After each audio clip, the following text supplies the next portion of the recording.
సంవత్సరాల తరబడి ఎన్ని మందులు వాడినా మీ మోకాల నొప్పులు తగ్గట్లేదా? ప్రాణ పెయిన్ క్లినిక్ లో అత్యాధునిక చికిత్స. ప్రస్తుతం మనతో పాటు ఉన్నారు ప్రముఖ ఆధ్యాత్మికవేత్త అలాగే అడ్వకేట్ కూడా ఆయన టీకే శ్రీధర్ గారు. ఒకసారి ఆయనతో మాట్లాడదాం. ఎందుకంటే ఇప్పుడు మనకు తెలుసు పూరి జగన్నాథ స్వామి టెంపుల్ కి సంబంధించిన ప్రాపర్టీ మొత్తాన్ని క్యాలిక్యులేషన్స్ కోసం బయటకు తీస్తున్నారు. అసలు అది చెయ్యొచ్చా, చేయకూడదా, చేసిన దాని వల్ల ఉపయోగం ఏంటి, చేయకపోతే వచ్చే నష్టాలు ఏంటి, అన్నీ కూడా ఆయన అడిగి తెలుసుకుందాం. ఇప్పుడు సార్ నమస్తే అండి. నమస్కారం సార్, గతంలో చూసాం మనం ట్రావెన్కోర్ సంస్థానం అధీనంలో ఉన్నటువంటి ఏదైతే స్వామివారి టెంపుల్ ఉందో త్రివేంద్రంలో అనంత పద్మనాభ స్వామి టెంపుల్, ఆ టెంపుల్లో కూడా తీశారు ఇలాగే తీసి నేలమడిలో ఒకటి ఇప్పటికీ దాన్ని క్లోజే ఉంది. అప్పుడు ఇప్పుడు ఎప్పుడు కూడా అది తీయడానికి వీలుగా సెవెంత్ గేట్ సెవెంత్ డోర్ ఏదైతే ద్వారం ఉందో అది నాగబంధంతో ఉంటుంది, తీయకూడదు. అలాగే ఇప్పుడు మళ్ళీ ఇన్ని సంవత్సరాల తర్వాత దాదాపు 45-46 ఏళ్ల తర్వాత మళ్ళీ ఇప్పుడు ఏదైతే పూరి జగన్నాథ స్వామి ఉందో ఆ స్వామివారి ప్రాపర్టీ మొత్తాన్ని లెక్కించాలి అని చెప్పి, ప్రాపర్టీ మీన్స్ ఇక్కడ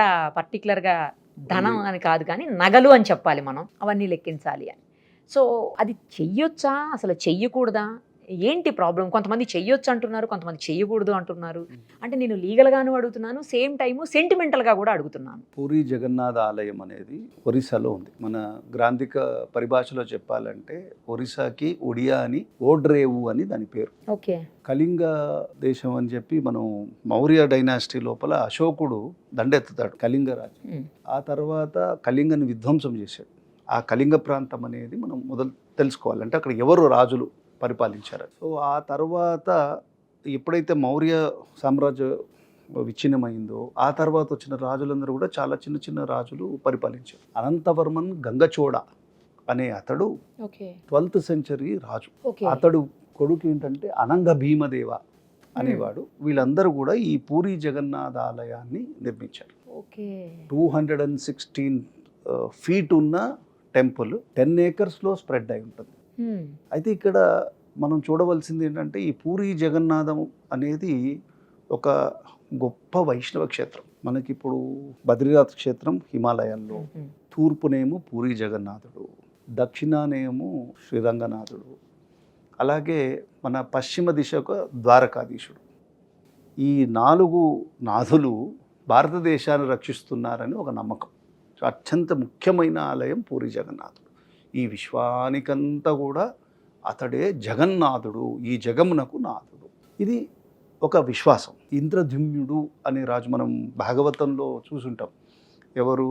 గజేంద్రుడు అనే వాడు ఉన్నాడు కదా, అతని పూర్వాశ్రమంలో ఇంద్రద్యుమ్న రాజు అని పేరు. అతడే మొదట ఈ ఆలయాన్ని నిర్మించినాడని బ్రహ్మపురాణము, స్కాంద పురాణంలో మనకు తెలుస్తుంది. అంటే జనరల్ చెప్తున్నా. ఇప్పుడు మనం ఈ నగలు, ఈ వజ్ర వైడూర్యాలు ఇవన్నీ ఎవరిచ్చినారు అనే ఒక మిస్టరీ ఉంది కదా. మనం సరే క్యాల్కులేషన్ తీసుకుంటే 12th సెంచరీ ADలో ఈ నిర్మాణం జరిగినప్పుడు ఆ తర్వాత వచ్చిన రాజులందరూ కూడా ఎన్నెన్నో కైంకర్యాలు చేశారు. ఆ కైంకర్యాలు అప్పుడు కాలంలో ఎలా చేసేవారు? వజ్రాలు కానీ, వైడూర్యాలు కానీ, సువర్ణ ఆభరణాలు కానీ, లేకపోతే ఇంకేదన్నా గొప్ప గొప్ప వస్తువులు కానీ ఇచ్చేవారు. ఆ వస్తువులన్నీ ఎక్కడ పెట్టాలి, భద్రపరచాలి? భద్రపరిచేదాన్ని భండాగారము, ఆ భాండాగారము అంటారు. సో రత్నాల ఖచ్చితమైన ఆభరణాలు కాబట్టి రత్న భండాగారము అని వాటికి పేరు. అవన్నీ తీసుకొని వచ్చి దాంట్లో లోపల ఎన్నో అంటే గదులు ఉండడం, దాంట్లో కొన్ని చెక్క పెట్టెల్లో పెట్టారని. చెక్క పెట్టెలు అంటే అప్పుడు ఇనుము, ఈ స్టీలు ఫ్రేమ్స్ లేవు కదా, అప్పుడున్న పరిస్థితుల్లో ఏదైతుందో అలా పెట్టుకుంటూ వచ్చారు. 1978లో అంతవరకు తెరుస్తూ ఉండేవారు. 78 లోపల ఈ లెక్కింపు జరిగింది, జరగలేదని కాదు, అప్పటి వరకు జరిగింది. 78 లాస్ట్. Okay sir. 78లో ఈ లెక్కింపు ఏదైతే చేశారో ఎండోమెంట్ డిపార్ట్మెంట్ ఏం చేయాలంటే వాళ్ళకు ఒక రూల్ ఉంటుంది. స్వామివారి ఆభరణాలు ఏంటి అవన్నీ ఆ లిస్ట్ ఉండాలి. ఆ లిస్ట్ ఉండాలి. ఈ కీ అనేది పొజిషన్లో ఉండాలి. అప్పుడున్న కాలం లోపల మరి కీ ఎవరి పొజిషన్లో వెళ్ళిందో మనకు తెలియదు.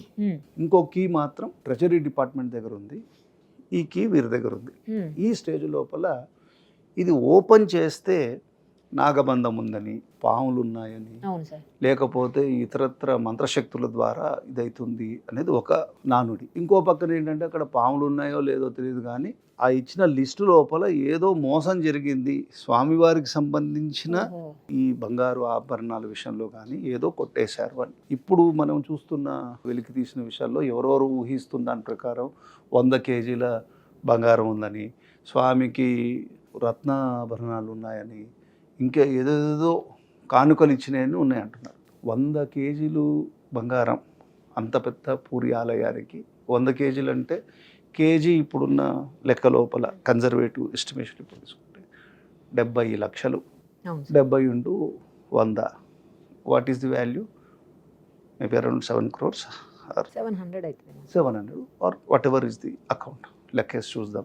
సో దానికి ఇప్పుడున్న ఈ మార్కెట్ టర్మ్స్ లోపల అక్కడున్న ఆభరణాలకి ఇది లెక్క అనేది పక్కన పెట్టండి. దానికి ఉన్న యాంటిక్ వాల్యూ, మన యొక్క సాంప్రదాయానికి సంబంధించిన విలువ కొన్ని వేల కోట్ల విలువ అవుతుంది. ఎందుకంటే మన చరిత్రకు సంబంధించిన ఆభరణాలు ఇచ్చినవన్నీ కూడా అప్పుడున్న రాజుల యొక్క పరిపాలనలో వాళ్ళు ఒక భగవంతుడి మీద విశ్వాసంతో ఇచ్చిన ఆ ధనం అది. కాబట్టి దానికి ఆ దృష్టిలో వాల్యూ చేయాలి. ఇప్పుడు I think government of India వాళ్ళు ఏం చెప్పారంటే ఆర్కియాలజికల్ డిపార్ట్మెంట్ని, రిజర్వ్ బ్యాంక్ ఆఫ్ ఇండియాని కూడా ఈ వాల్యూని అసెస్ చేయండి అంటున్నారు. ఓకే. అసెస్ చేస్తారు. అసెస్ చేసినప్పుడు అసెస్మెంట్లో 2 విధాలమైన అసెస్మెంట్ ఉంటుంది. ఒక అసెస్మెంట్ ఏంటంటే మనకి పూర్తిగా ఇప్పుడున్న మార్కెట్ వాల్యూ అసెస్మెంట్, ఇంకోటి ఏంటంటే యాంటిక్ వాల్యూ అసెస్మెంట్. అది మళ్ళీ డిఫరెంట్గా ఉంటుంది కదా సార్? ఆటోమేటిక్ దానికంటే ఇన్వాల్యుబుల్. అదే అదే. కొన్ని ఒక్కొక్కసారి ఒక వజ్రం ఉందనుకోండి, మామూలు లెక్క లోపల ఆ వజ్రాన్ని చూసే విధానంలో దానికి ఉన్న ఒక డెప్త్లో దాన్ని మౌల్డ్ చేస్తారు, కట్టింగ్లోనే దాని వాల్యూ మారిపోతుంది. కానీ కొన్ని మన గోల్కొండ కోహినూర్ కూడా ఫేమస్ కదా. అవును సార్. కాబట్టి ఆ యొక్క కటింగ్ వల్ల దాని వాల్యూ. కానీ ఒకవేళ పాత నగలు అనుకోండి, పురాతనమైనవి, వాటి యాంటిక్ వాల్యూ ఇంటర్నేషనల్ మార్కెట్లో అసలు మనం చెప్పలేము, మనం ఊహించలేము, అంత విలువ ఉంటుంది. కాబట్టి తీయచ్చా లేదా అన్నారు. తీయడం వల్ల వచ్చిన నష్టం ఏంటి? అకౌంట్ ఫర్ కావాలి కదా. భగవంతుడు సొత్తు అది, ఎవరు ఏమిచ్చారు. ఇప్పుడు రామదాసు కూడా సీతమ్మకు జయిస్తి, సింతాకు పథకము రామచంద్ర అని మనం భద్రాచలంలో వెళ్తే వారు ప్రజెంట్ చేసినవి ఉంటుంది, ఆలయంలోనే ఉంటుంది. కాబట్టి పబ్లిక్కి తెలియాలి, తెలియడంలో తప్పులేదు. అక్కడ మిస్టరీ ఎందుకు క్రియేట్ అవుతుందంటే ఎవరైనా ఆ ఉన్న నగల్ని తీశారా లేదా అనేది క్వశ్చన్. ఇంటర్నేషనల్ ఆర్ట్ స్మగ్లింగ్లో ఎవరు ఏంటి అనేది గుర్తుపట్టడం చాలా కష్టం. అవును సార్, అవును, కరెక్ట్ అది. కాబట్టి గవర్నమెంట్ ఆఫ్ ఇండియా 78 నుంచి ఉంది కాబట్టి ఏదో జరిగింది అనే ఒక భావనతోని తీయడం జరుగుతుంది. అంతవరకు మనం సంతోషించాలి. అలాగే చాలా ఆలయాలు ఉన్నాయి. మీరు అన్నారు ఇందాక చెప్పారు అనంత పద్మనాభ స్వామి ట్రావెన్కోర్లో ఉన్న ఇష్యూ ఏంటంటే అక్కడ ఉన్న నిధులు, మనులు, మాణిక్యాలన్నీ కూడా మార్తాండవర్మలు అని అప్పుడున్న రాజరికాలు వాళ్ళ డబ్బుని వాళ్ళు ఇచ్చారు, వాళ్ళ ఆభరణాలు ప్రజెంట్ చేశారు భగవంతుడు. అక్కడ ట్రస్ట్ ఉండేది, ఆ ట్రస్ట్కి కంట్రోల్ లేదని చెప్పి అక్కడ కమ్యూనిస్ట్ గవర్నమెంట్ ఏంటంటే ఇదంతా పేద ప్రజలకు పనిచేస్తాం అంటారు. సరే పనిచేయండి. అలానే పాలిటీషియన్లది కూడా ఆస్తి చాలా ఉన్నాయి, 1000 కోట్లు ఉన్నాయి, అది కూడా పంచాలి కదా జనాలకి. అంటే దేవుడు సొత్తుని ప్రజలకి సంబంధించిందని ఒక వాదం, పిడివాదం ప్రారంభం వల్ల మనకి సశాస్త్రీయంగా చాలా గొప్ప విషయం ఏదో జరుగుతుంది, సంక్షేమ పథకాల లోపల భగవంతుడు కూడా భాగస్వామ్యం కావాలనేంత విధంగా మనల్ని నమ్మిస్తారు. కానీ ట్రెడిషన్లో అంటే సాంప్రదాయానికి సంబంధించింది ఏదైతే ఉందో భగవంతుడు సొత్తు భగవంతుడికే పెట్టాలి. ఇప్పుడు వీళ్ళు అకౌంట్ ఫర్ చేశారనుకోండి, చేసి ఒక్కొక్క ఫంక్షన్ అప్పుడు ఆ స్వామిని ధరింపజేసి మనం ఆనందించాలి. అంతవరకే మనం చూడాలి. దాన్ని మనం టూ డీప్గా చూసామనుకోండి ఏదో మిస్టరీ ఉంది.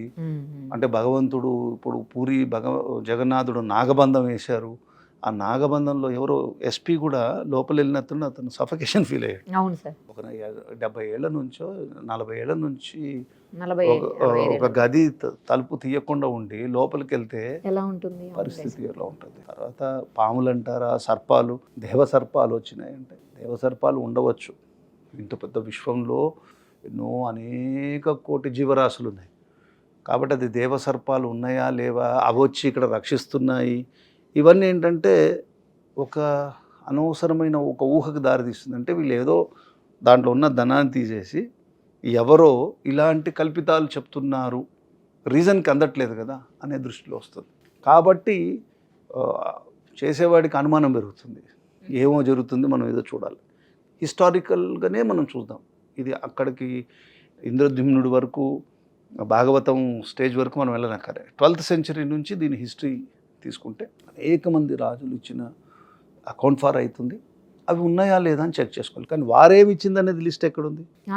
అదే కదా ఇక్కడ వచ్చిన ప్రాబ్లం అది. సో కనీసం ఇప్పుడు వచ్చిన లిస్ట్లో అయినా దాన్ని ఒక నీట్గా ఒక డాక్యుమెంట్ చేసి, ఇప్పుడు వీడియోగ్రఫీ తీసుకొని అది చీకటి ఉన్నట్టుంది లోపల.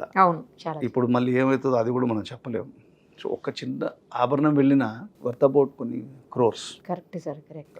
ఇది మనకి మన పబ్లిక్ ఇంట్రెస్ట్లో ఏంటంటే భగవంతుడి సొత్తు భగవంతుడికే వెళ్ళాలి అనేంత భావనలోనే మనం చూద్దాం. ఎందుకంటే పూరి జగన్నాథుడి మీద ఇప్పుడు రథయాత్ర ఇవన్నీ చూస్తుంటాం, కొన్ని వేల లక్షల మంది ఫాలోయర్స్ ఉన్నారు. సాక్షాత్ భగవంతుడి యొక్క ఆత్మస్వరూపం అక్కడ నిక్షిప్తమైంది అనేది ఒక భావజాలంలో కూడా అనే ఒక నమ్మకం ఉంది, గట్టి నమ్మకం. తర్వాత జయదేవుడి యొక్క అష్టపదులు, జయదేవుడు చాలా పద్మావతి రమణుడు అష్టపదుల లోపల రాశారు. ఎన్నో గొప్ప గొప్ప గీతాలు కృష్ణుడి మీద రాశారు.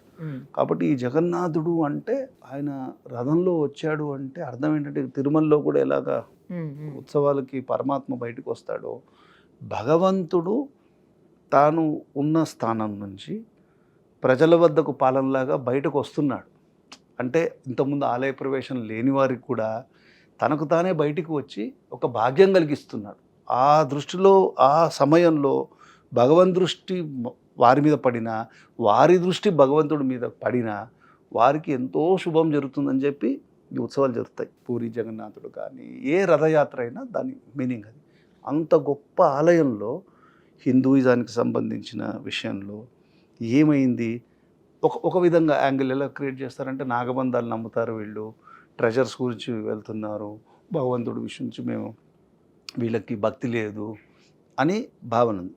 ఏదున్నా అక్కడ what ever is the mystery, అక్కడ ఉన్న నగలేంటి, క్వశ్చన్ ఏంటంటే నగలు ఎన్ని ఉన్నాయి, వజ్రాలు ఎన్ని ఉన్నాయి, కెంపులు ఎన్ని ఉన్నాయి, వైడూర్యాలు ఎన్ని ఉన్నాయి, ముత్యాలు ఎన్ని ఉన్నాయి, ఏ సమయం లోపల చరిత్రలో ఏ రాజులు, మన డాక్యుమెంటేషన్ ఎక్కడుంది. ఓకే, చరిత్రనంతా కూడా బ్రిటిషర్స్ విధ్వంసం చేశారు. అవును సార్. కాబట్టి ఆ చరిత్ర ప్రకారం లోపల ఇచ్చిన దానికి ఇచ్చినవాడు ఆ కాలంలో ఏ విధ తాళప్రత గ్రంథాల్లోనో ఏదో చెప్పుంటాడు, ఈ రాజు నేను ఈ భగవంతుడికి ఈరోజు ఇస్తున్నాను. ఆ డాక్యుమెంట్ అక్కడ ఉంటే వీళ్ళు క్లారిఫై చేసుకోవచ్చు. అది అక్కడ ఉన్న ఇష్యూ. సరే, ఇంకొక చిన్న డౌట్ ఏంటంటే నాకు, ఇప్పుడు లోపల ఆలయం లోపలికి ఇప్పుడు తీయడానికి వెళ్ళేటప్పుడు డాక్టర్స్ని తీసుకుని వెళ్ళారంట, తర్వాత ఏమో పాములు లాంటివి ఏమన్నా కాటు వేయకుండా వేస్తే ఎలాంటి జాగ్రత్తలు తీసుకోవాలి, దానికి సంబంధించి ఇంజెక్షన్స్, వ్యాక్సిన్స్, దానికి సంబంధించిన మెడిసిన్ అవన్నీ కూడా తీసుకొని డాక్టర్ని కూడా తీసుకొని లోపలికి వెళ్ళారు అని చెప్తున్నారు. మనం గతంలో కూడా చూసాం అనంత పద్మనాభ స్వామి టెంపుల్ విషయంలో కూడా ఒక డోర్ని అసలు ఇప్పటికీ ఓపెన్ చేయలేదు. ఒక గదికి సంబంధించిన డోర్ ఓపెనే కాలేదు ఇప్పటివరకు కూడా. నేలమాళిగల్లో ఉన్నటువంటి ఒక గది ఓపెనే కాలేదు, ఎందుకంటే నాగబంధం అడ్డు ఉంది, చేయలేరు అని చెప్పి. ఇక్కడ కూడా అదే రకమైనటువంటి భయాందోళనలు అయితే నెలకొని ఉన్నాయి. సో అసలు నిజంగా నాగబంధం అనేది ఉంటుందా, అది వేసిన తర్వాత తీయడం సాధ్యం కాదా? సశాస్త్రీయంగా చూసినప్పుడు మనం దాన్ని సామాన్య జనాలకి మనము మెప్పించలేము. కానీ మీరు నేను మనం మాట్లాడుతున్నాం, అనేకమైన సూక్ష్మజీవులు ఉన్నాయా అని అడిగాను అనుకోని, ఉన్నాయి అంటారు. 100%. అలాగే ఒక ఇష్యూ ఏదైనా చేయాలనుకున్నప్పుడు భగవత్ విషయం లోపల మంత్రశక్తి అనేది ఉంటుంది. ఎవరినైనా ఎలా అయినా బంధించే శక్తి వేదపరంగా ఉంది, మంత్రశాస్త్రంలో ఉంది. అయితే అది పామునే కంట్రోల్ చేస్తుందా అంటే పాముని కంట్రోల్ చేయొచ్చు, అశ్వాలని కంట్రోల్ చేయొచ్చు, సర్వ విశ్వంలో ఉన్న ప్రతి జీవరాశిని కంట్రోల్ చేయడానికి ఆస్కారం ఉంది. అయితే ఆ శాస్త్రము మరుగున పడిపోయింది. అది వేసినవాడు అప్పుడున్న కాలంలో మీరు చూడండి, 12th century అనుకోండి, అప్పుడు ఇంకా మన దేశం కొంచెం వైదిక శక్తి ఉంది, మంత్రశక్తి బాగా ఉంది. ఎందుకు అలాంటి శక్తిని ఉపయోగించి ఆ రత్న భండాగారాన్ని కాపాడడానికి అప్పుడు ప్రయత్నం చేసి, ఇప్పుడైతే లేదు కదా. 78లో తీసినప్పుడు నాగబంధం అప్పుడెవరో వేసి ఉండాలి, అంతకు ముందున్న దాన్ని అయితే దాన్ని నాగబంధం అప్పుడు లేనట్టే కదా. అవును. ఇప్పుడు వేసిన వాళ్ళు ఎవరు? Hmm. వేసి ఉంటే నాగబంధం ఉందా లేదా అనే ప్రశ్న మనం చెప్పలేం. ఎందుకంటే అది చాలా మార్మికమైన రహస్యము, తాత్వికపరమైన సమస్య, క్వశ్చన్. అది మనము సూటిగా ఉంది అని చెప్పలేము, లేదు అని చెప్పలేము. ఉంది అనుకుంటే ఇప్పుడు సపోజ్ మీరు చూడండి, చిన్నప్పుడు ఎవరికన్నా పాము కరిచింది అనుకోండి, ఇప్పటికీ ఊర్లలో పాము మంత్రవేషణ పిలుస్తారు. అవును అవును పిలుస్తారు కదా, పిలుస్తారు. అతడు ఏదో చెప్తాడు, చెప్పినప్పుడు ఆ మంత్రం చెప్తాడు, బాగైన సందర్భాలు ఉన్నాయి. అవును, ఉన్నాయి కరెక్ట్, కదా? అది కరెక్ట్. కాబట్టి మరి దీనికి ఆలయానికి ఒక వస్తువుకి ఒక బంధం వేసే శక్తి ఉందా లేదా అంటే అది మనం అంత సూటిగా మనం కొట్టి పడేయలేము, చెప్పలేము, కొట్టి కూడా పడేయలేము. అది ఇప్పుడు ఈ నాగబంధం అనేది పూరి జగన్నాథ్కి వర్తించదు. ఎందుకంటే అది అనంత పద్మనాభ స్వామి ఆలయంలో వాళ్ళు చెప్తున్న విషయం. అది కేరళలో ఏంటంటే మంత్రము, తంత్రము, యంత్రము అని 3 విధాలుగా ఉంటుంది శాస్త్రంలో. మంత్రశక్తి, మంత్రం ఎలా ఉపయోగించబడుతుంది అనేది తంత్రశక్తి, హౌ ది మంత్ర యాక్ట్స్. యంత్రశక్తి అంటే ఒక బంధించడం. సో ఈ 3 విధాల బంధించిన వాడికి అంత ఆధ్యాత్మిక జ్ఞానంతో ఏం చేశారో అది మిస్టరీ లాగానే ఉంటుంది. అది ఓపెన్ చెయ్యాలి అంటే సుప్రీంకోర్టు అనంత పద్మనాభ స్వామిలు ఏం చెప్పారంటే, అప్పుడున్న ప్రభుత్వము అక్కడ ఉన్నదాన్ని అంతా పేద ప్రజలకు పంచాలి, ఇది స్వామి సొత్తు ప్రజలది అనే కాన్సెప్ట్ చెప్పారు. ఓకే, అది బాగుంది, వినడానికి భావజాలం. అలాగే ఒక చర్చు ఆస్తి లేకపోతే మస్జిద్ సంబంధించింది అలా రిస్క్ తీసుకుంటారా? ఎవరైనా అంత ఆలోచనలో వెళ్తారా? అంటే పరమాత్మ సొత్తు కాబట్టి, అది హిందువులకు సంబంధించిన సాంప్రదాయం కాబట్టి మనం ఏదైనా చేయొచ్చు. ఎందుకంటే హిందూ సమాజం చాలా వీక్గా ఉంది అనే భావజాలంలో ఉండొచ్చు. ఒక తత్వము, ఒక ఫిలాసఫీని అడ్డు పెట్టుకొని దేవుడి యొక్క సొత్తుని తీసుకొని ప్రజలకు ఇస్తున్నామనొచ్చు. అది మనం సూటిగా చెప్పలేమమ్మా. బంధం ఉందో లేదో it requires lots of research. అలాంటి వాళ్ళతోని మనం ఇప్పుడు కేరళలో చోటనికర అనే ఒక ప్రాంతం ఉంది. అక్కడైతే వాళ్ళు చేసే శక్తికి they can also kill people. అంత శక్తి ఉంది అంటారు. మనం అది అనుభవిస్తే కదా, బాణామతి, చెడుదులు ఇవన్నీ అంటారు కదా. So everything can be a science to some extent. ఏం చేస్తారంటే సైకలాజికల్గా మైండ్ని వీకెన్ చేస్తారు. వీకెన్ చేసినప్పుడు మైండ్ బాడీకి రిలేషన్షిప్ ఉంటుంది. మనము మానసికంగా దెబ్బతినిపోయాం అనుకోండి, ఇమ్మీడియట్గా జబ్బు పాలైపోతాం.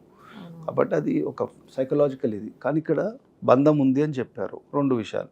ఈ బంధం వల్ల ఎవడు ఓపెన్ చేయడు ఉంది అంటే, రెండోది అది ఓపెన్ చేయడానికి ఎప్పటికీ కాకుండా ఉండే పరిస్థితి ఉండొచ్చు. ఒకవేళ అది ఓపెన్ చేస్తే ఆ పర్యవసనం ఏంటో ఎవరికి తెలియదు. ఎవరో ఒకరు ఇప్పుడు ఎలా రిస్క్ తీసుకున్నారో అలా రిస్క్ తీసుకుంటే ఓపెన్ అవుతుంది. కానీ ఓపెన్ చేసి ఏం చేయాలి? కానీ అప్పుడు ఇంకొకటి కూడా అన్నారు సార్. ఏమన్నారంటే, నేను వెళ్ళాను అక్కడకు, నేను ఆ ఛానల్ అంటే వేరే ఛానల్లో ఉన్న శాటిలైట్ ఛానల్లో, అక్కడ నుంచి అది ఆ టైంలో నేనే రిపోర్ట్ చేశాను. అందుకని నాకు బాగా తెలుసు అక్కడ జరిగింది ఏంటనేది. సో ఆ టైంలో అది ఓపెన్ చేయడానికి ట్రై చేసినటువంటి టైంలో ఎప్పటి నుంచో ఉన్న ఒక పెద్ద స్వామీజీ కూడా చనిపోయారండి. ఆ ఇన్సిడెంట్ జరిగినప్పుడే చనిపోయారు ఇమీడియట్ గానే. ఆయన ఎప్పటి నుంచో మంచిగా ఉన్న వ్యక్తి సడన్గా ఇది ఓపెన్ చేయగానే కూడా జరిగిందని, అంటే దానికి దీనికి కూడా లింక్ చేశారు. ఆ టైంలో యాదృచ్ఛికంగా జరిగిందో నిజంగానే జరిగిందో తెలియదు. ఆ టైంలో లేదు, ఆయన మామూలుగానే చనిపోయారు. తర్వాత ఇంకోటి ఏంటంటే, ఏదైతే క్లోజ్ చేసిన రూమ్ ఉందో అది గనక ఓపెన్ చేస్తే వాటర్ వచ్చేసి మొత్తం అంతా కూడా చుట్టుపక్కల ఏమి ఉండదు, మొత్తం స్మాష్ అయిపోతుంది. ఆ వాటర్ బయటకు వచ్చిందంటే కనుక క్లోజ్ అయిపోతుంది. అందుకే తీనివ్వరు, దాని కిందంతా వాటర్ ఉంది. అది ఓపెన్ చేయటం జరిగితే మాత్రం వాటర్ వచ్చేస్తుంది అని కూడా ఆ టైంలో ఒక వెర్షన్ నడిచింది. అది 2 కూడా చెప్తున్నారు ఆ టైంలో. ఇప్పుడు ఏంటంటే ఇది ఆలయ నిర్మాణ కళ, వాస్తు ప్రకారము ఆగమం అంటారు. ఆగమం ఉంటుంది. భగవంతుడి యొక్క ప్లేసెస్ మీరు ఎప్పుడైనా చూసినా కూడా అతడు కొన్ని ఆంటలాజికల్ పాయింట్స్ అంటారు, స్పిరిచువల్ లాంగ్వేజ్లో మాట్లాడారు. ఇప్పుడు ఒక ప్లేస్ లోపల అంటే మొత్తం రేఖాంశాలు, లాంగిట్యూడ్స్, లాటిట్యూడ్స్ ఉంటాయి కదా. భగవంతుడు ఏం చేస్తారంటే ఒక పర్టికులర్ ప్లేస్లో అతను ఆవిర్భవిస్తాడు ఆ శక్తి. అంటే మనం అన్నట్టు ఇప్పుడు ముఖంలో రాముడు రామ జన్మభూమిలోనే పుట్టాడు, కృష్ణుడు మథురలోనే పుట్టాడు కదా. అలాగా అర్జారూపంలో కూడా స్వామి తనకు తాను ప్రకటించుకోవచ్చు. అది మన హైందవ ధర్మశాస్త్రం విశ్వసిస్తుంది. భగవంతుడు ఆ రూపంలో ఏ రూపం అన్నీ తానే అయినప్పుడు అతడు మనుష్య రూపంలో రాగలిగినప్పుడు ఎందుకు రాయిలాగా రాలేడు, ఎందుకు వృక్షంలాగా రాలేడు? భగవంతుడికి ఇంకో నామం వనస్పతి అనే నామం ఉంది, వృక్షంలో కూడా ఉండొచ్చు. అంటే సకల చరాచర సృష్టి అంతా కూడా అతని వాహనమైనప్పుడు, అతడే సర్వంతర్యామి అయినప్పుడు అతడు ఎలా అయినా ప్రకటించుకోవచ్చు. కాబట్టి ఏన్షియంట్ రిషీస్ పరంపరలో కొన్ని ఖగోళ భూగోళ రహస్యాల ప్రకారం భగవంతుడు ఎక్కడైతే వస్తారో కొన్ని, ఇప్పుడు మనం ఒక మొత్తం శరీరం లోపల మొత్తం దండ ఉంది, ఒక ముడి ఉంటుంది, ఆ ముడి ఓపెన్ అయింది అనుకోండి మొత్తం దండంతా పోతుంది కదా. అదేవిధంగా ఇంత పెద్ద భౌగోళిక రహస్యంలో కొన్ని ఆంటలాజికల్ పాయింట్స్ దగ్గర ఏం చేస్తారంటే భగవత్ శక్తిని నిబిడీకృతం చేసి అక్కడ నిర్మాణం చేస్తారు. ఆ సీక్రెట్ సైన్స్ వెళ్ళిపోయింది. ఇప్పుడు ఆ రహస్య విద్య ఏదైతే ఉందో, దేవాలయ నిర్మాణ శాస్త్రం కానివ్వండి, దాంట్లో ఉన్న భగవంతుడిని దర్శించుకున్నవారు కానివ్వండి, ఆ మంత్రశక్తి మీద పట్టున్నవారు కానివ్వండి, వెళ్ళిపోయారు. ఇప్పుడు ఓన్లీ అవి కేవలం మన దృష్టిలో రాతి కట్టడాలు, చారిత్రక శకలాలు, జస్ట్ రెమినెంట్స్ ఆఫ్ పాస్ట్. కాబట్టి వారిని అలా దృష్టిలో మనం చూసినప్పుడు దాంట్లో ఉన్న ఆధ్యాత్మిక స్పందన మనకి ఎలా అర్థమవుతుంది? కాబట్టి వారు చెప్తున్నారు అంటే, ఇప్పుడు ఇక్కడ వాటర్ కింద ఉంది అని చెప్తున్నారు అంటే, మీరు చెప్పారు కాబట్టి అక్కడ ఉన్నారు అంటే అక్కడ హిస్టారికల్ రీజన్ ఏదో ఉండి ఉంటుంది. దాన్ని రిసర్చ్ చేయకుండా మనం కొట్టేయలేము. ఒకవేళ రిసర్చ్ చేసేది కరెక్ట్గా ఏదైనా స్ట్రీమో, లేకపోతే ఇప్పుడు తిరుమలలో కూడా స్వామివారి విగ్రహం వెనక ఒక పెద్ద సొరంగం ఉంది అంటారు. అవును సార్, అంటున్నారు కదా. ఇప్పుడు అలాగే మనం మంగళగిరి నారసింహస్వామి దగ్గర వెళ్తే వారికి మనం పానకాల స్వామి ఎంత కావాలో అంతే తీసుకుంటున్నాడు. అవును, మిగతా బయటకు వచ్చేసి మన ఇప్పుడున్న ప్రజల్లాగా, ఇప్పుడున్న వ్యవస్థలాగా ఏది ఇచ్చినా తీసుకోవట్లే, లిమిటెడ్. ఆయన 50% మనకి తీసుకుంటున్నాడు. ఆయన రూల్ అది. హాఫ్ బ్యాక్ వచ్చేస్తాం, హాఫ్ మనకి బ్యాక్ ఇస్తున్నాడు. దానికి కూడా ఒక సైంటిఫిక్ రీజన్ చెప్తుంటారు సార్. అక్కడ ఎందుకు పానకాలు అంటే నేను వినదు, నాకైతే తెలియదు. పానకాల స్వామిని ఎందుకు పానకంతో అట్లా చేస్తారు అంటే, అక్కడ అంతా కూడా అగ్నిపర్వతం ఉంది. అగ్నిపర్వతాన్ని చల్లబరచడం కోసమే పానకాల స్వామికి పానకం పోస్తూ ఉంటారు. అది గనక బద్దలైందంటే చుట్టుపక్కల మొత్తం స్మాష్, అది ఏమీ మిగలదు ఇంకా అని చెప్పేసి అది కూడా విన్నాను నేను. కరెక్ట్. అంటే అక్కడ భగవంతుడు అక్కడ ప్రకటితమయ్యాడు అనేది పురాణ ఇతిహాస గ్రంథాలు చెప్తున్నాయి. కాబట్టి భగవంతుడు సర్వరక్షకుడు, మనల్ని రక్షించడానికి తాను వచ్చి అగ్నిపర్వతం మీద కూర్చొని ఉంటున్నాడు. మనం ఆ దృష్టిలో చూసామనుకోండి, మనకి మన సంస్కృతి మీద గౌరవం పెరుగుతుంది. భగవంతుడు వచ్చాడు, సరే, అతడు ప్రజాశ్రేయస్ గురించి వచ్చాడు, ఇప్పుడు ప్రజల వద్దకి పాలన అని చెప్పి సంక్షేమ పథకాలు ఇచ్చి మనం ఏదో ఒక రైతు బంధనో ఆ బంధనో ఇదనో చెప్పి వాళ్ళకి ఏదో మనం ఇచ్చే జీవన భృతికి ఇచ్చేదానికి అతడు తనను తాను భరిస్తూ మనం రక్షిస్తున్నాడన్న భావంలో చూస్తే అప్పుడు విశ్వాసం అవుతుంది. ఇంకో విధంగా చూస్తే మీరు చెప్పినట్టు అక్కడ అగ్నిపర్వతం ఉందంటే జాగ్రఫీ అవుతుంది. అది భౌగోళిక శాస్త్రంలో whether there is a volcano embedded down or not అనేది అది శాస్త్రం అవుతుంది. కాబట్టి అక్కడ కూడా నీటి ఇది ఉండొచ్చు. మహానందిలో కూడా మీరు చూస్తే వాటర్ స్ట్రీమ్ ఎక్కడి నుంచి వస్తుందో మనకు తెలియదు. మహానంది వెళ్ళారా? వెళ్ళలేదు సార్, కానీ విన్నాను. బ్యూటిఫుల్ ప్లేస్ అది. ఆ మహానంది లోపల ఏమవుతుందంటే వాటర్ ఉబికి వస్తుంది. అది ఎక్కడి నుంచి వస్తుందంటే అది ఆ భూగోళ శాస్త్రం తెలిసిన వాళ్ళకి తెలుస్తుంది. అంటే ఇంతకు ముందున్న స్థపతులు కానివ్వండి, శిల్పులు కానివ్వండి, ఆలయాన్ని ప్రకటితమైన స్వయంభూ ఆలయాలు వేరు. ఇప్పుడు తిరుమల ఆర్ లేకపోతే మీకు నరసింహస్వామి ప్రకటితమైంది. కొన్ని ఏమో దైవ నిర్మితాలు, కొన్ని ఏమో ఋషి స్వయంభూలు అట్లా ఉంటాయి. స్వయంభూ అంటే తనకు దైవ నిర్మితాలు, ఋషి స్థాపితాలు ఉన్నప్పుడు వాళ్ళు ఏంటంటే వాళ్ళ యొక్క త్రికాల జ్ఞాన సంపన్నది. వారు ఏం చేసేవారు, ఆ కరెక్ట్ స్పాట్ చూసి భగవంతుడి యొక్క శక్తి ఎక్కడ ప్రకటితమవుతుందో అక్కడ ఎస్టాబ్లిష్ చేసేవారు. నీటి సంపద చూసేవారు. అక్కడ ఉన్న భగవంతుడికి ఉండాలి అంటే, భగవంతుడు అంటే ప్రజలే కదా, వాళ్ళు రావడే సౌకర్యం చూసేవారు. సాధారణంగా భగవంతుడు అడవుల్లో మరి చూడండి, ప్రతి అడవిలో కొండల మీదే కూర్చొని ఉన్నాడు. ఎందుకు కూర్చున్నాడు అంటే, మన జీవిత గమనం ఎప్పుడు కూడా ఇట్ షుడ్ గో అప్. మనం ఏం చేస్తున్నాం, కిందనే పడుతున్నాం. పునరపి మననం, పునరపి జననం. సో భగవంతుడి గురించి మనం వెళ్తున్నాం పైకి. అతడు ప్రకటితమంతా కూడా అలాంటి ప్రాంతాల్లో అయినప్పుడు is the best known person.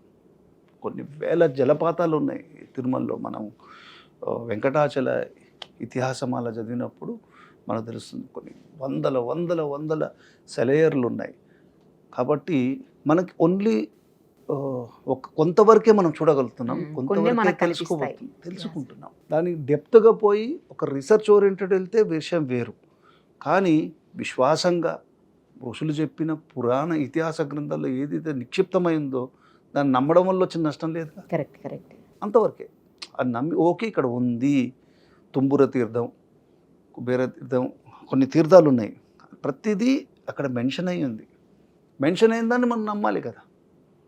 అట్లాగే ఈ ఆలయంలో కూడా దాని యొక్క కన్స్ట్రక్షను, లేకపోతే భగవంతుడు అక్కడ ఆవిర్భవించడం, అక్కడ జలమయమైపోతుందని చెప్పి ఆయన శయనించి ఉండడం ఇంకొక రీజన్ తీసుకుందాం.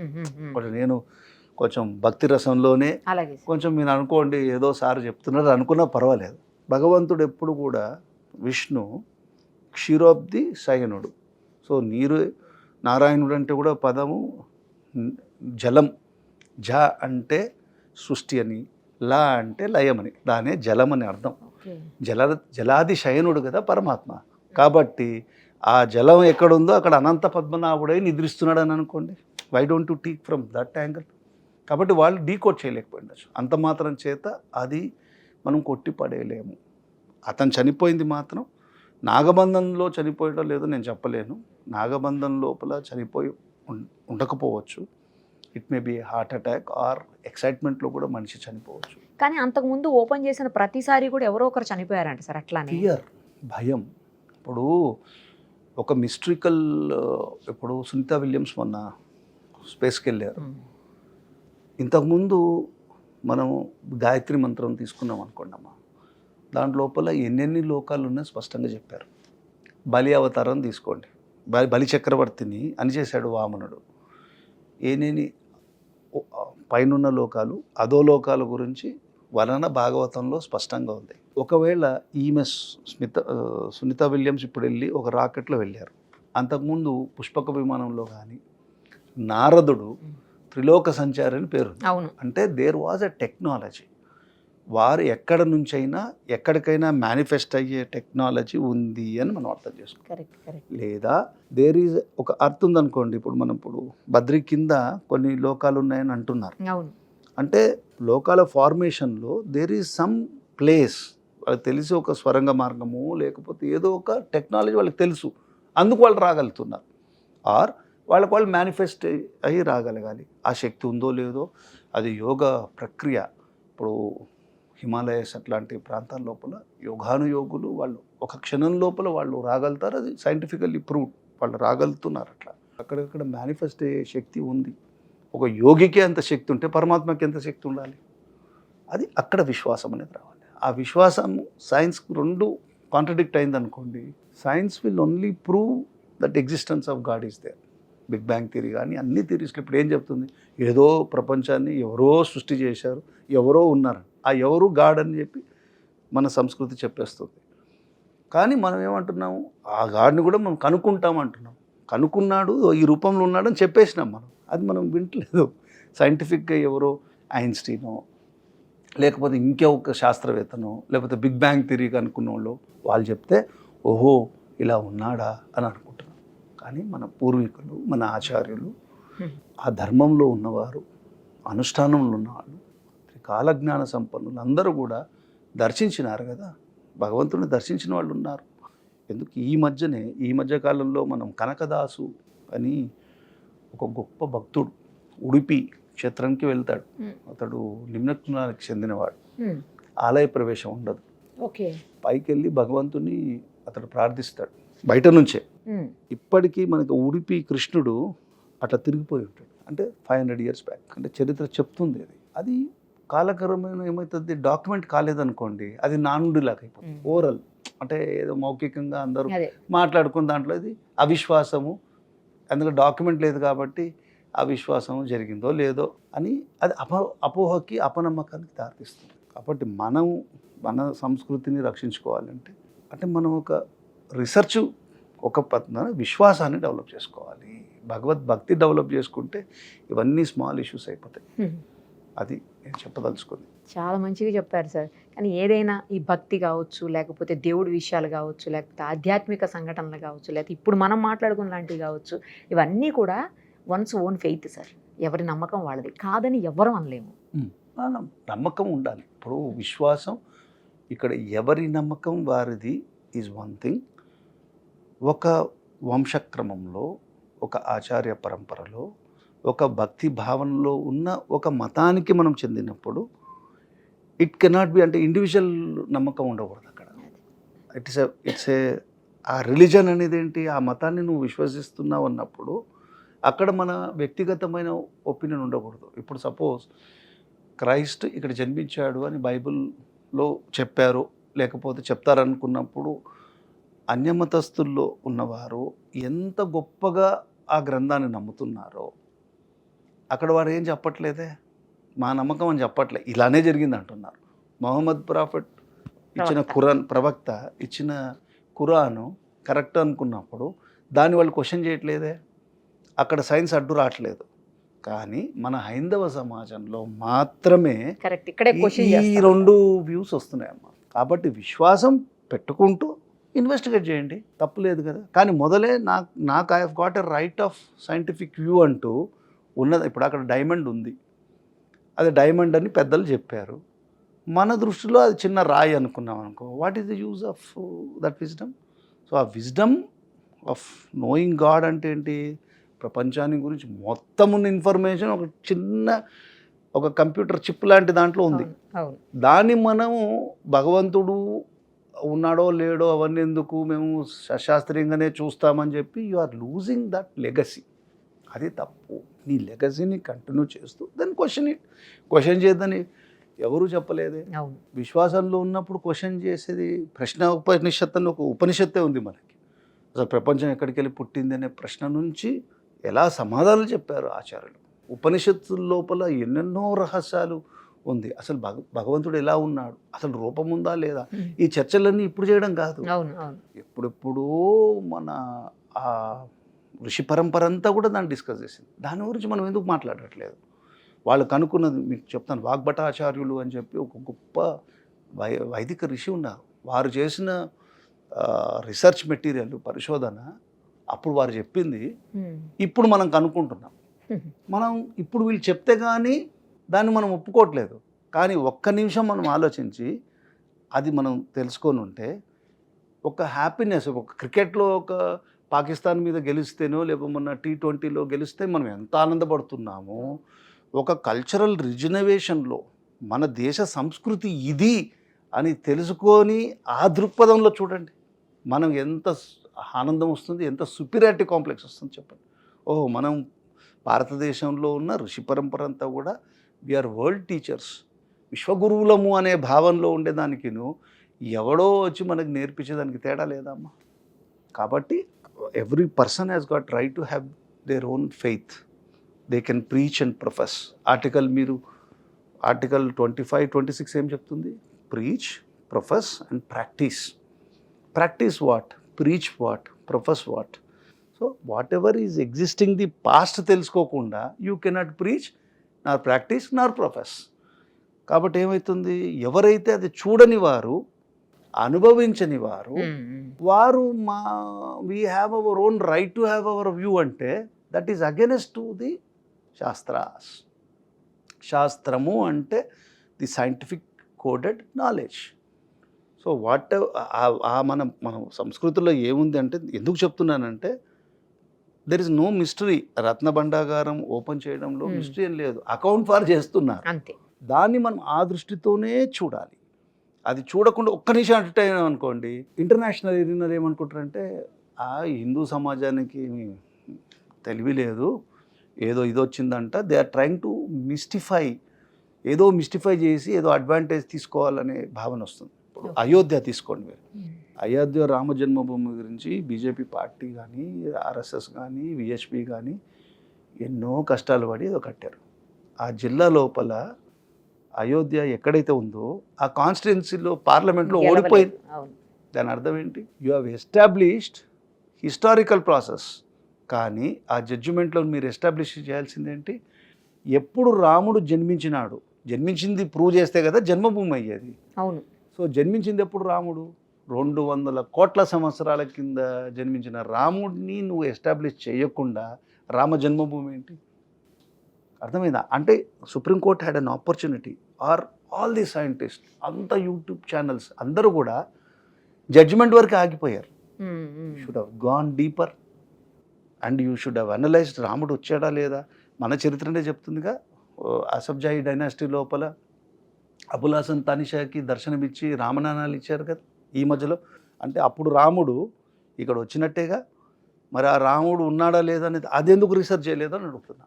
అది చేసుంటే, ఆ ఆపర్చునిటీ ఆ టైంలో అది చేసుంటే ఎంత గౌరవం పెరిగి ఉండేది మన చరిత్ర గురించి. 200 crore ఇయర్స్ ఉన్న, లక్షల సంవత్సరాల యుగాలకు ఉన్న చరిత్రని ఎస్టాబ్లిష్ చేసుకుంటే అంత గొప్ప సంతతికి మనం చెందిన వాళ్ళమని ఉన్న ఆనందం ఎలా ఉండేది ఆలోచించండి. అది చేయట్లేదు. Everybody is restrained and restricted only to certain areas. ఎంతవరకు లిమిటెడ్ ఉందో ఆ టైం వరకు ఆ టెంపరీ దీనికే వెళ్తున్నాం. We are not going deeper. ఆ కనెక్టివిటీ వచ్చినప్పుడు మనకు ఎలా తండ్రి తల్లిదండ్రుల ఆస్తి, మన తాతగారో ముత్తాతగారో వంశపారంపర్యమైన ఆస్తి కొన్ని కోట్ల రూపాయలు పెట్టారనుకోండి, ఆ డాక్యుమెంట్లు మిస్ అయ్యాయి, దొరికి మందే ఈ ప్రాపర్టీ అని వెళ్ళావు, ఎంత ఆనందం ఉంటుంది. మామూలుగా కాదు అసలు. అలాంటప్పుడు సాంస్కృతికపరమైన ఆధ్యాత్మికపరమైన వారసత్వాన్ని కూడా రీసెర్చ్ చేసే టైం వచ్చేది. రీసెర్చ్ చేసి తప్పు అని చెప్పి ఎస్టాబ్లిష్ చేయండి, నో ప్రాబ్లం. రీసెర్చ్ చేయము, కొట్టి పడేస్తామని తప్పు అంటారు. అంటే నా భావన. మీరు చెప్పారుగా వ్యక్తి ఎవరికి వాళ్ళ వ్యక్తి స్వేచ్ఛ ఉందని, నా భావన అలా అనిపిస్తుంది. ఇలా ఎందుకు చూడకూడదు? మనం మన దేశ భవితవ్యానికి మనం విశ్వగురువు అవుతామని చెప్పి అందరూ అంటున్నారు. గురువు అనేవాడు ఎవడు? జ్ఞానం తెలిసి ఉండాలిగా. దేని మీద జ్ఞానం తెలిసి ఉండాలి? నీ ఆరిజిన్ గురించి నీకు తెలిసి ఉండాలి. నువ్వు ఎవరు నీకు తెలిసి ఉండాలి. మన దేశంలో, మన సంస్కృతిలో నువ్వెవరు అనేది స్పష్టంగా ఉపనిషత్తులు చెప్పేసింది, భగవద్గీత చెప్పేసింది. అసలు నువ్వెవడరా? భగవానుడు స్పష్టంగా చెప్పేశాడు. ప్రకృతి, పురుషుడు, జీవాత్మ, దేహాత్మ అన్నీ చెప్పేశాడు. దాన్ని రిలేట్ చేసుకోవాలి మనం. భగవద్గీత అనగానే దానికి ఒక సపరేటు జనాలు, సపరేటు ఒక వే ఆఫ్ మాడ్యులేషను, దాంట్లో కన్ఫ్యూజను ఉండకూడదు. అది సైంటిఫిక్గా మస్ట్ ఎక్స్ప్లెయిన్. ఓకే, భగవానుడు 18 చాప్టర్స్లో నువ్వు ఎవరు, నీ స్వరూపం ఏంటి, ప్రకృతి అంటే ఏంటి డిఫైన్ చేసేసారు. పంచభూతాలు అంటే ఏంటి డిఫైన్ చేసేసాడు.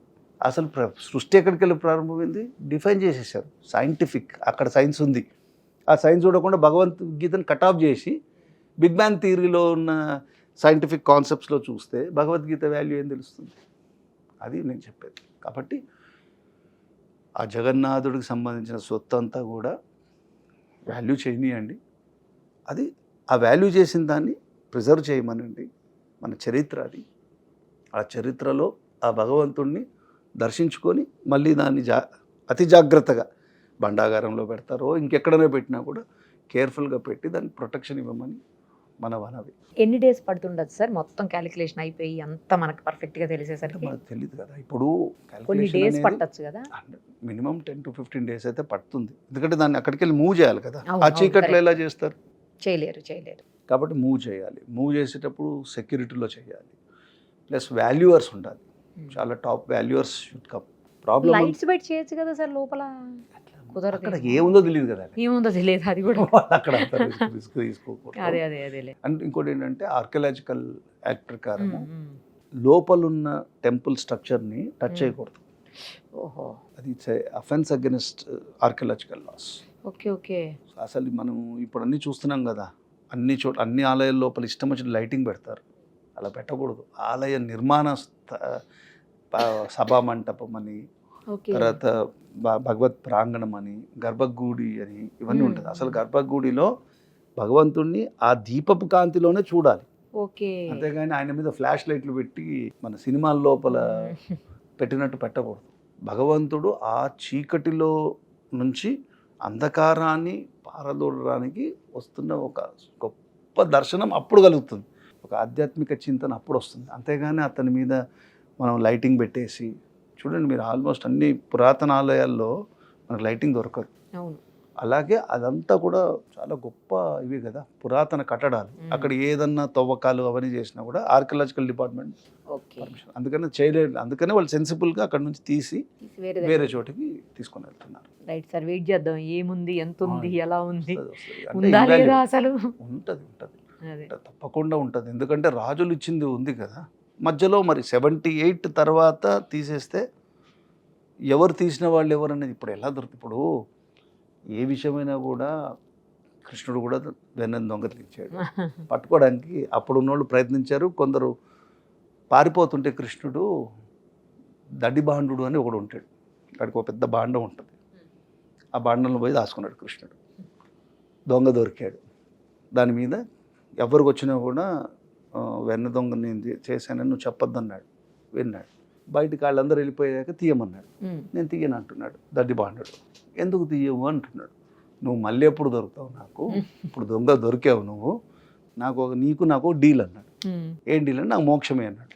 నువ్వు బయటికి తీస్తే నేను ఇస్తాను, నువ్వు తీసినాక నువ్వు నాకు దొరకకపోతే నువ్వు ఇస్తానంటే తీస్తా అన్నాడు. అట్లా కృష్ణుడు లాంటి వాడికే అలా ఉంది. ఇప్పుడు ఏంటంటే మన దేశంలో కృష్ణుడు రూపంలో ఎవరు లేరు. డైరెక్ట్గా వాళ్ళకి కావాల్సింది వాళ్ళు తీసేసుకుంటున్నారు. ప్రజల యొక్క భూములు కానివ్వండి, ల్యాండ్స్ కానివ్వండి, ఏదైనా కూడా ఏదైనా చేసేయచ్చు. రాజకీయ నాయకులు అనేవాళ్ళు ఏదైనా చేయొచ్చు అనే వ్యవస్థ ఇవాళ మనం డెవలప్ చేసుకున్నాం. కానీ మనందరినీ కాపాడేది రాజ్యాంగం. ఆ రాజ్యాంగ పరిధి లోపల చేయాల్సిన పని కూడా వ్యక్తిగతంగా చేస్తున్నాం. మనకిను రాజరికాలకి ఏం తేడా ఉంది? ఇప్పుడు రాజరికాలు అలా చేశారన్నాము. రాజరికాల్లో ఉన్న వంశపారంపర్యమైన భావజాలంలోనే ఇప్పుడు రాజకీయాలు నడుస్తున్నాయి. చూడండి, దేశంలో అంత ప్రతివాడి పార్లమెంట్ తీసుకున్నా, మీరు శాసనసభ తీసుకున్నా ఎవరున్నారు? ఆ రాజకీయ నాయకుడు వారసులు, పిల్లలు, లేకపోతే మించిపోతే భార్య. పార్లమెంట్ అనేది ప్రజలకు సంబంధించింది కదా, ఇది రాజరికాలే. కాబట్టి ఈ పరిస్థితుల్లో మనం ఏమీ చేసే ఇది లేదు. అంటే ఎందుకు ఆ మాట చెప్తున్నానంటే, మన బీజేపీ యొక్క main plank in election was ఏదో మోసం జరిగింది అని చెప్పి వాళ్ళు ఒరిస్సాలో గెలవాల్సి వచ్చింది వాళ్ళు. లేకపోతే వాళ్ళకి ఈ పూరి జగన్నాథుడు తాళం పోయింది, దీంట్లో మోసం జరిగిందంటే ప్రజలు నమ్మారు సెంటిమెంటల్ ఇష్యూలో. 78లో అప్పుడు ఎవరున్నారు? ఐ డోంట్ థింక్ కాంగ్రెస్ ఉన్నారో లేకపోతే బిజు పట్నాయక్ గవర్నమెంట్ ఉందో మనకు తెలియదు. సో అప్పుడు రెస్పాన్సిబిలిటీ 50 ఏళ్ల తర్వాత ఇప్పుడు మనం నిద్ర మేల్కొని ఎవరి మీద ఫిక్స్ చేస్తారు? సో మీకు తెలుసు, మీరు లా కార్యక్రమాలు కూడా చేస్తుంటారు. ఎనీ అఫెన్స్ జరిగింది అనుకోండి, ఒక టైం ఫ్రేమ్ ఉంటుంది. ఇమ్మీడియట్గా యూ మస్ట్ లాడ్జ్ కదా. అప్పటి నుంచి ఒక 50 సంవత్సరాలు భగవంతుడి విషయం. అదే మన సొంత విషయం అయితే అలా నిద్రపోతాం అసలు. అప్పుడు ఎండోమెంట్ డిపార్ట్మెంటు ఇంతమంది ఉండి ఎందుకు వాళ్ళు కంప్లైంట్ ఇవ్వట్లేదు అంటే it is under control of political system. Officials అందరూ కూడా చాలా సైలెంట్గా పొలిటీషియన్లు ఏది చెప్తే అది వింటున్నారు. రూల్ ఆఫ్ లా వింటలేదని మనకు అర్థం. ఇప్పుడు కూడా జనాలు నిద్ర లేగలేదు అనుకోండి. ఆలయాల వ్యవస్థని కాపాడుకోవడానికి ఒక కమిటీనో ఏదైనా ఉంటే వ్యక్తిగతంగా ఉండాలి. ఇప్పుడు ఇదే కంట్రోల్ చర్చ్ మీద, మసీద్ మీద చేయగలుగుతామా? ఇప్పుడు ఇవాళ తీశారమ్మా, తీయడం తప్పంటలేదు, కానీ ఆ అకౌంట్ ఎవరి దగ్గర ఉండాలి? ఒక మతాధిపతులో, పీఠాధిపతిలో, ఎవరైతే భగవద్భక్తిలో ఉన్న వాళ్ళ దగ్గర ఉండాలి. ఎండోమెంట్ అఫీషియల్స్ దగ్గర పెట్టుకొని ఏం చేస్తారు వాళ్ళు? దాన్ని ఎలా ఉపయోగిస్తారు చెప్పండి? సో మెనీ లింక్స్ ఉన్నాయి. ఇప్పుడు ఏమవుతుంది?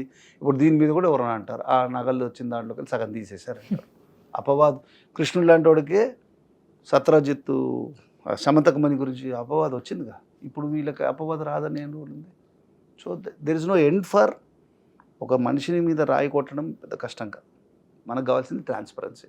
ఇప్పుడు డిజిటల్ ఉంది కాబట్టి ఇవన్నీ డిజిటల్గా దాన్ని నోట్ చేసేసి పెట్టేస్తే అయిపోతుంది. అంతవరకు అది ప్రజలకి సంబంధించింది ఏం లేదు. అది భగవంతుడు సొత్తు, భగవంతుడు చెందిందని ఆనందపడ్డమే కానీ అది ప్రజలకి దాంట్లో ఎటువంటి హక్కు లేదు. అది భగవంతుడు సొత్తు. భగవంతుడు హ్యాపీగా ఉంటేనే కదా మనం హ్యాపీగా ఉండేది. కాబట్టి ఆ భావజాలంలో చూసి అది గొప్ప నేనేమని అనుకుంటున్నాను. నేను లెక్క రానియండి, అలాగే తిరుమల లెక్క కూడా రానియండి. ఎవరెవరు అప్పుడు రాజులేవో ఇచ్చారు, ఇప్పుడున్న వాళ్ళు భగవంతుడి యొక్క సొత్తునంతా కూడా ఆయనకు సంబంధించిన సొత్తునంతా పనిచేస్తున్నారు. 1000 కాళ్ళ మండపం ఉంది, దాన్ని కూల్చేశారు. ఎందుకు? అది అంటలాజికల్ పాయింట్. అది అది కూల్చడం వల్ల వచ్చిన నష్టము అది మన మాటలో చెప్పలేము.